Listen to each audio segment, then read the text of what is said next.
Hi, and welcome to Retirement with Jim. So today we're going to talk about habits of frugal people. As my channel's on retiring on a modest budget, this seems like a really perfect title to go along with that. So habits of frugal people. Well, the first thing is no cable. I think nowadays with streaming services, what they are and being free and so much easier to deal with, cable has become way too expensive and way too outdated. I got rid of my cable quite a long time ago. Excuse me. I had DirecTV, and God, it was terrible to get rid of that. Just simply because they made it so difficult just to cancel. You know, they, they were you had to be an experienced lawyer to get out of that contract. Oh my God. So no cable, because kind of waste of money. So before we go any further, if you like my channel, please consider hitting the like and subscribe button, and leave comments. I love to hear from people. Whether you agree, disagree, let me know. I love to hear from you, and do my best to respond back. So with that, the next thing on the list is no new car. So for instance, my car is 9 years old. It's a 2016, and I take care of it. I make sure I do all the maintenance, or the things that are necessary to keep the car running well. But I am, and as much as I'd love to buy another new vehicle, I would. I just don't want a payment. There's just not a chance that I'm going to do that. That's a thing gone by and ain't going to happen. Now, I had two cars. I got rid of the other car simply because, my wife is retired just like I am, and we didn't need two cars anymore.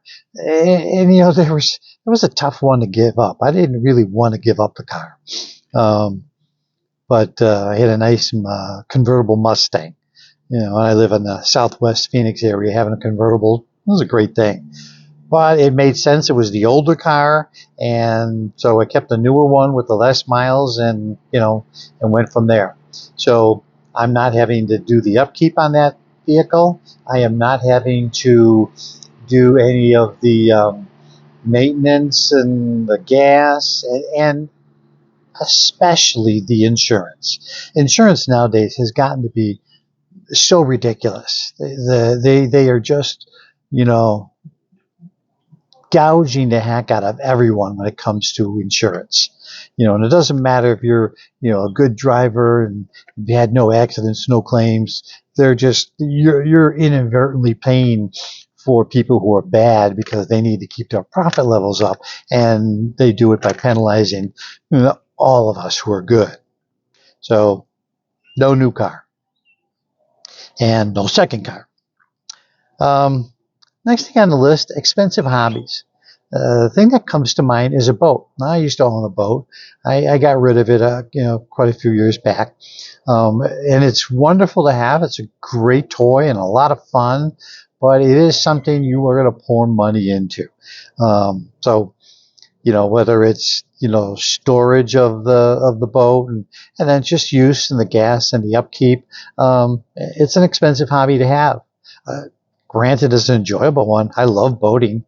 But there came a point where it was made sense to just sell it and move on from it. So most frugal people don't have expensive hobbies like that. No boats, no jet skis, no snowmobiles, things like that. They're fun to have. They're fun toys, but they're expensive hobbies.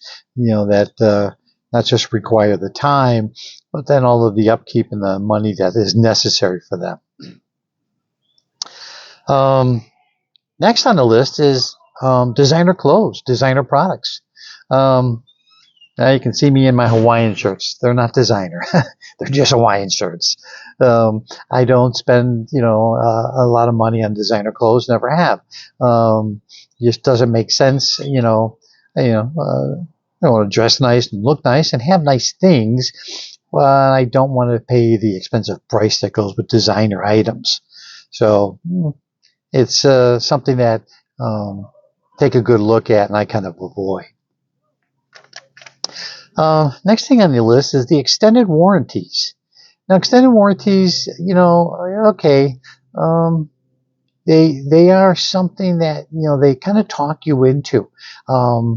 And how many of you have bought extended warranties and then never used them? You just paid for that, and it was a great upsell for them. They made money on it. You never used it, and so what did you benefit by it? And in many cases, when you look at the extended warranties, you got to look at the exclusions, all the exceptions that are in there. Read the fine print, because you'll be surprised they don't allow this and they don't allow that, and this happens and that happens, and it awards the warranty. So be careful. Read the fine print. Extended warranties are usually things that people just end up wasting money on. And the last thing on my list is impulse buying. If you discipline yourself and resist the urge to just buy something at a moment's whim, you probably invariably are going to save yourself a lot of money. Quite often, the things you do for impulse, you can save yourself quite a bit of money if you go home and think about it, think it through. Now, it doesn't mean you won't buy the item. Maybe you will, but you really have to go and take a look at all of the criteria and resist that impulse. Analyze it. Really kind of take the time to go, do I really need this? Yeah, I might want this at this moment, but do I need it? Because you might find yourself, after you've rationalized it and thought it through, it's really not a smart thing to buy. So I don't tend to impulse buy things. I really tend to analyze it, think it through, and make that decision wisely. So tell me if you agree with these frugal things, and whether they are things that you do yourself, or you like or don't like.